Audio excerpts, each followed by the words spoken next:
I was once a dedicated digital forensics expert, fueled by youthful idealism and a desire to serve justice in an increasingly complex world. I grew up glued to the TV, enamored by the forensics shows that made the field look like a haven for heroes. My mother and I would spend evenings dissecting fictional mysteries, only inspiring me further to pursue this path.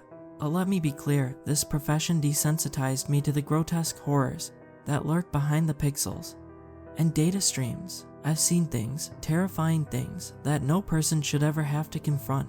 In many cases, it's been my burden to bring these horrors into the light, presenting them in a courtroom as the dark realities pulled from digital depths. What your imagination might conjure about the nature of these discoveries is likely accurate, but trust me, reality often surpasses the nightmares of imagination. Yet, there exists one bone-chilling discovery that shook me to the very core of my being, a discovery so malevolent that it made me retreat in mortal fear for both my life and my fragile sanity. Even as my hands tremble uncontrollably on the keyboard, I find myself compelled to speak.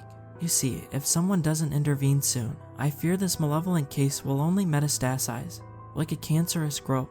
When I tried to escalate the matter beyond the provincial walls of the police department I once proudly served, I was met with chilling silence. They didn't just refuse to help, they refused to acknowledge the case even existed. The day started innocuously enough. A call from my partner disrupted the morning haze, informing me of new leads related to strange malware attacks compromising personal devices in our local community. Given the nature of my usual caseload, ghastly murders, appalling acts of torture captured on video, I sighed in relief. A simple cyber attack seemed like a vacation in comparison. How devastatingly wrong I was. To be perfectly candid, I now find the brutal honesty of a beheading video less monstrous than the technological horror I've been ensnared by. As I delved into the malicious code, my eyes widened in disbelief at what unfurled on my screen. The malware generated a file, a seemingly innocuous one, dubbed essence.exe. Yet, what lurked within that file was neither innocuous nor ordinary. Running the contents through a sandbox code analyzer, I found it to be a comprehensive digital dossier on its victim, a file so intricately detailed it could only be called a digital soul print. This chilling log delved into aspects of personality, history, and even the victim's physical appearance, like peering into a looking glass that held their entire life. But the horror didn't stop there. The code led me further down the rabbit hole, guiding me to a specific IP address, a doorway to the ominous netherworld of the dark web. I found myself on a black market bazaar aptly named Memory Bazaar, where these essence files were traded like the most precious of gems, auctioned off to the highest bidder in a frenzied market of Bitcoin transactions. And what were these files used for? A voyeuristic playground for the wealthy and morally bankrupt, offering them illicit access to experience another person's very existence. As I explored further, I found that some of these essence files included live feeds from the victims, webcams, and microphones. The comments accompanying these live streams were revolting, painting a tapestry of depravity that made my skin crawl and my heart pound like a drum. A part of me, a naive part, wanted to believe this was all an elaborate hoax, but the depths of evil I felt pulling at me left no room for such comforting delusions. God, how I wish this was all a sick joke, some macabre fiction spun on the dark fringes of the internet.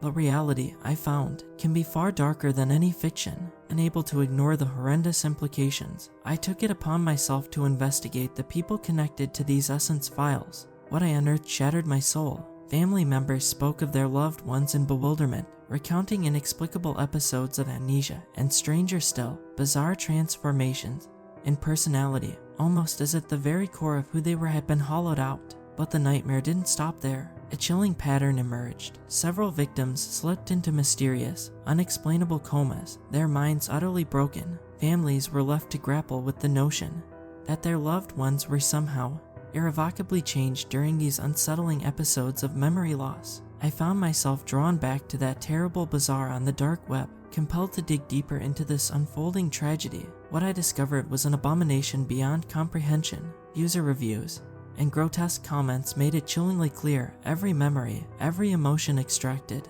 and sold was permanently torn from the victim's psyche, and if too much was taken, their minds couldn't bear the void. They would collapse into a vegetative state, their identities fractured and auctioned off, piece by agonizing piece. They weren't just victims of a crime, they became empty vessels, their very souls plundered and disseminated across the darkest corners of the internet. I was paralyzed with horror. This wasn't just identity theft, it was an abomination, a plundering of the human soul. This was soul theft.